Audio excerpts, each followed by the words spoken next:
5000 సంవత్సరాల వెనక మనకు చరిత్ర ఉంది అని చెప్పడానికి శాసనాలు దొరికితే ఆ శాసనంలో మొక్కను విరిచి అది తప్పుడు శాసనం ఆ కోల్బ్రూక్ పక్కన పెట్టాడు.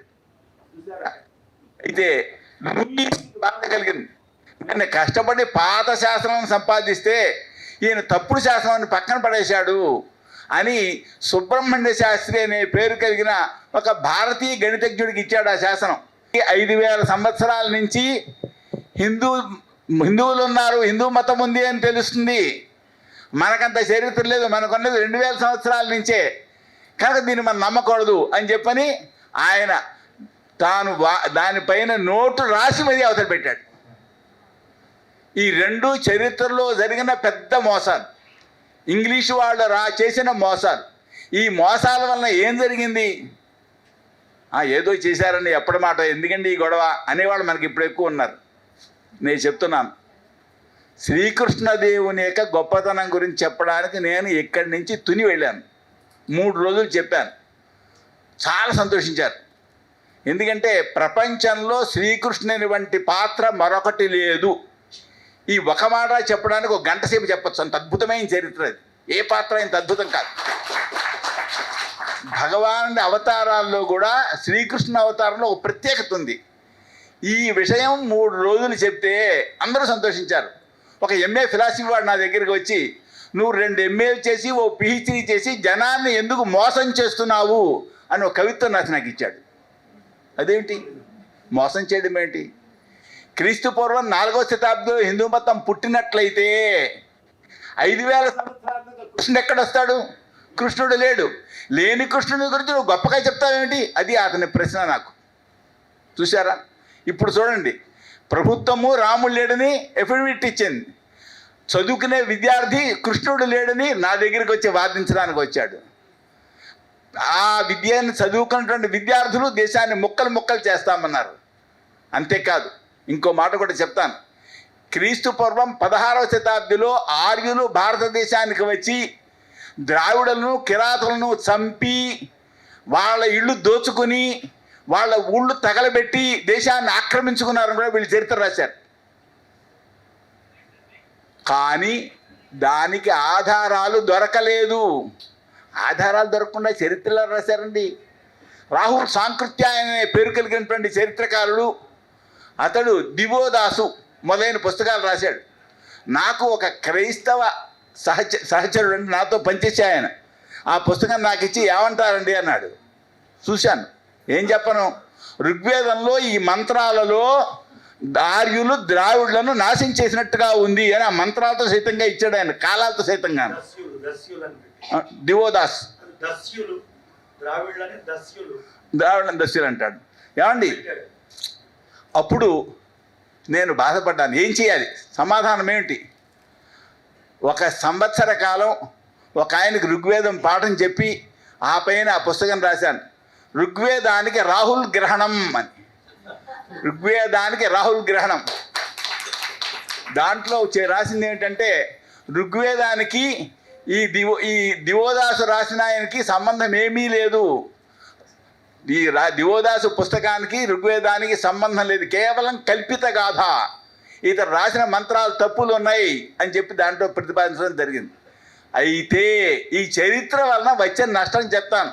గత శతాబ్దిలో రామచంద్రమూర్తికి చెప్పుల దండ వేసి ఊరేగించారు తమిళనాడులో. ఈ అసత్య చరిత్ర వలన ఒక దశలో మాకు వేరే దేశం కావాలి అని ద్రావిడులు ఉద్యమం కూడా చేశారు తమిళనాడులో. దేశాన్ని చీల్చడానికి కూడా ఉపయోగించిన ఈ దరిద్రపు చరిత్ర ఇప్పటికీ పాఠ్యవాచకంలో ఉండడం ఏంటండి? దీన్ని ఎవరు తొలగిస్తారు? ఎవరు పూనుకుంటారు దీనికి? మీరు చేస్తారా? మీరు చేస్తారా? మీరు చేస్తారా? ఇలాగా దేశంలో ఉండే ప్రతి వ్యక్తి దీనికి సిద్ధపడాలి. దీనికోసం ఇప్పటికి 23 సంవత్సరాల వెనక 5000 సంవత్సరాల వెనక ఉన్నటువంటి హరప్పా ముద్రికల్ని పరిశీలించి హరప్పా నాగరికతలో వైదిక నాగరికత అని పుస్తకం రాశాను, వ్యాసాలు ఇచ్చాను. ఒక ఆర్కియాలజీ డిపార్ట్మెంట్ ఆయన నాకు లేఖ రాశాడు. 5000 అవశేషాలు దొరికాయి హరప్పా నాగరికతలో. ఆ అవశేషాలు 5000ని మీరు సమన్వయించినట్లయితే మీ మాట నమ్ముతారు అన్నారు.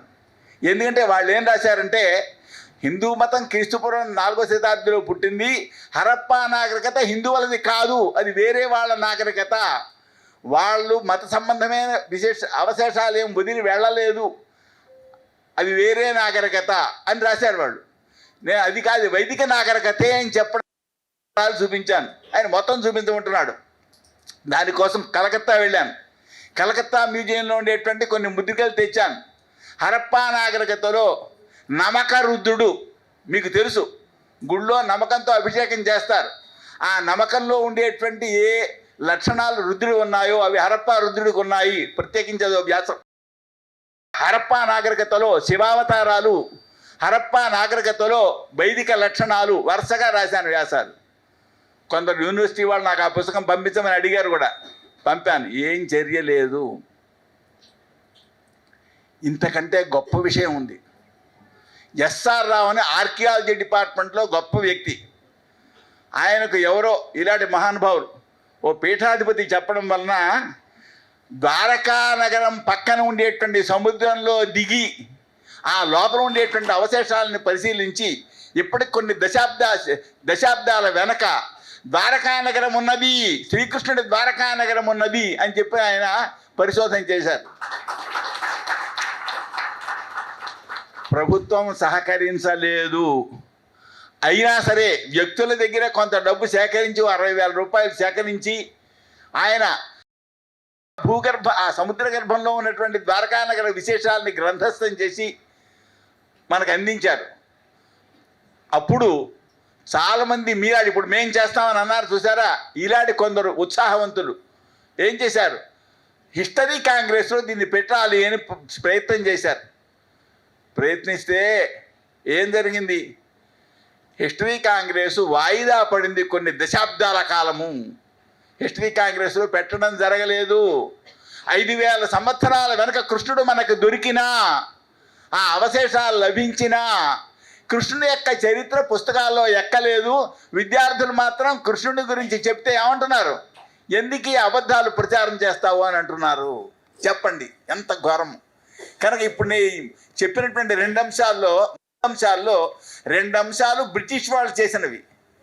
ఒక అంశం స్వాతంత్ర్యం వచ్చిన తర్వాత మన చరిత్రకారులు చేసిన ఘనకార్యం.